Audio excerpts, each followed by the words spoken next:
লা ইউসাল্লিয়ান্না আহাদুকুম আল আসরা ইল্লা ফি বানি কুরাইজা। যুদ্ধ শেষ হয়েছে, এখনো আসরের নামাজ হয়নি, সব গোছগাছ চলছে। তো নবীজি বলে দিলেন যে শোনো, তোমাদের মধ্যে কেউ আসরের নামাজ পড়বে না, তবে বনু কুরাইজায় গিয়ে পড়বে। কোথায় গিয়ে পড়বে? বনু কুরাইজায় গিয়ে পড়বে। বনু কুরাইজা হলো ইহুদিদের এক গোত্র, এরা বড় গাদ্দারি করেছিল ওই সময়।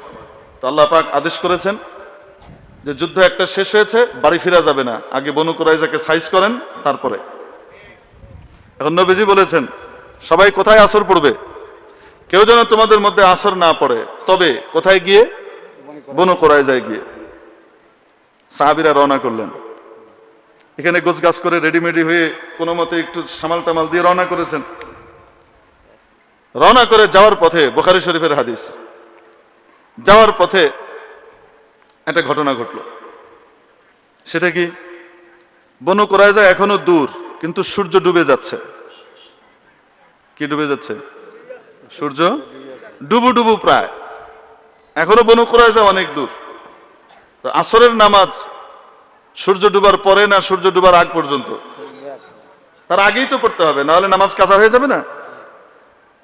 এখন ওখানে সাহাবীরা আলোচনা করলেন, নবীজি তো বলেছেন বনু কুরাইজায় ছাড়া আসরের নামাজ না পড়তে, এখন কি করা? তো সাহাবা একরাম দুই দলে বিভক্ত হলেন। ওখানে যে মুজতাহিদ ছিলেন, যারা যারা কোরআন এবং হাদিস নিয়ে গবেষণা করেন, এরকম কয়েকজন সাহাবী ছিলেন, তারা পরস্পরে আলোচনা করলেন। আলোচনা করার পরে তারা ঐক্যমত্যের সিদ্ধান্তে পৌঁছতে পারলেন না। দুটো মত হলো। একটা মত কি, যে নবীজি বলেছেন ওখানে গিয়ে আদায় করতে, অতএব সূর্য ডুবলো কি থাকলো সেটা প্রতিপাদ্য বিষয় নয়, যখন আমরা বনু কুরাইজায় পৌঁছাবো তখন গিয়ে কি করব? নামাজ পড়ব। আরেক দল যারা, তারা বললেন যে নবীজির এটার উদ্দেশ্য এটা ছিল না নামাজ কাজা করে ফেলা। নবীজির এই কথা বলার উদ্দেশ্য ছিল যেন আমরা তাড়াতাড়ি করে এখান থেকে কাজ শেষ করে বনু কুরাইজায় চলে যাই।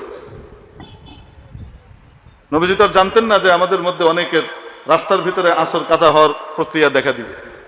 নবীজির উদ্দেশ্য ছিল এই কথার, আমরা যেন তাড়াতাড়ি সূর্য ডুবার আগে আগে পৌঁছাই, নামাজ কাজা করার উদ্দেশ্য ছিল না। তো দল হলো কয়টা? দুই দল, দুই ভাবে আমল করলেন। দুই মুজতাহিদের কথার উপরে আমল হলো। মুজতাহিদরা একমত হতে পারলেন না এই বিষয়ে। একদল বাহ্যিক টেক্সটের উপরে থাকলেন, আরেক দল টেক্সটের ইল্লত গভীরতায় গেলেন, দেখতে গেলেন। দুই মতামত হলো এবং ফয়সালা হয়ে গেল। কেউ আসর পড়লেন পথেই, আর কেউ গিয়ে আসর পড়লেন কখন জানেন? এশার ওয়াক্তে। কারণ তারা ওখানে পৌঁছাতে পৌঁছাতে মাগরিব পার হয়ে কিসের সময় হয়ে গেছে? এশার সময় হয়ে গেছে। তো আসর পড়েছেন কখন গিয়ে? এশার ওয়াক্তে গিয়ে। পরের দিন সকালে এই দুই দল নবীজির সামনে কি করলেন? মাসআলা রাখলেন, ইয়া রাসূলুল্লাহ কারা সহি? এই দুই দলের সিদ্ধান্তে কারা সঠিক? কেউ আমরা সূর্য ডুবার আগেই রাস্তায় পড়ে ফেলেছি, আমরা আপনার বাণীর মর্মের দিকে গিয়েছি, আর কেউ বাহ্যিক টেক্সটের দিকে গিয়েছে, তারা গিয়ে কি করেছে? কাজা করে নামাজ পড়েছে। ইয়া রাসূলুল্লাহ কারা সহি? হাদিস শরীফের ভাষ্য, নবীজি কাউকেই ভুল বললেন না। কাউকে কি করলেন না? ভুল বললেন না। অর্থাৎ নবীজি দুই দলকেই অনুমোদন দিলেন।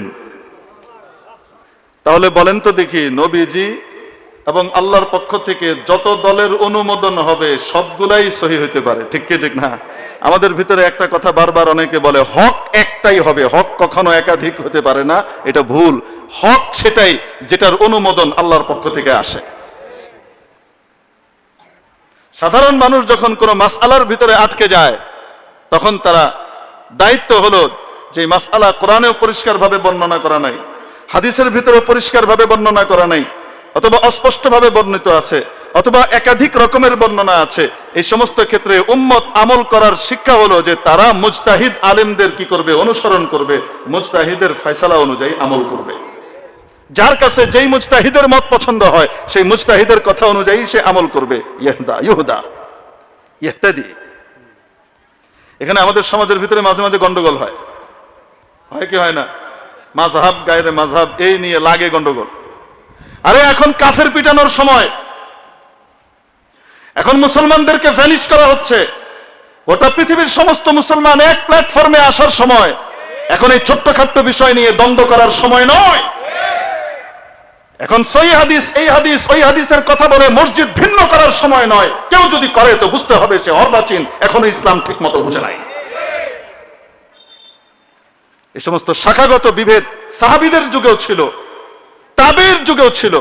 মীমাংসিত বিষয় যে এখানে এই কয়টা মত আজও আছে, এগুলোকে নিয়ে টানাটানি করা, টানা হেঁচড়া করা উম্মতের ভিতরে বিভেদ সৃষ্টির পায়তারা ছাড়া আর কিছুই হতে পারে না। ঠিক ঠিক না? এখন উম্মার ঐক্যবদ্ধ হওয়ার দরকার আছে না নাই? আল্লাহ পাক আমাদের সকলকে নেক এবং এক হওয়ার তৌফিক দান করেন।